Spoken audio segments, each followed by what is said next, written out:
In today's video, I am going to teach you how to create a donut chart in Microsoft Excel. To begin, open your Excel spreadsheet and make sure your data is ready to use.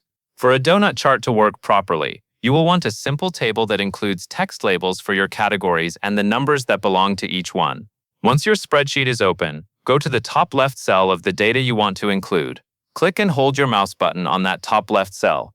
Then drag your cursor across the table until you reach the bottom right cell. The goal here is to highlight the full data range, including both the category names and the numeric values. This is important because Excel uses those labels to name each section of the chart, and it uses the numbers to determine the size of each segment. After you have highlighted the entire table, release the mouse button. Take a quick look to confirm that everything you want included is selected. If part of the table is missed, the chart may not display the information correctly, so it is always worth checking before moving on. Next, go to the top menu bar and click the Insert tab. This tab contains all of the tools you need to add visual elements to your worksheet, including charts. In the ribbon, look for the Charts group near the middle.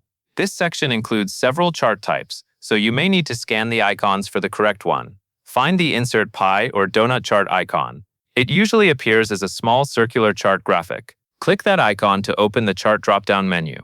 In the list of chart options, move your cursor down to the Donut section near the bottom. When you see the donut icon, click it.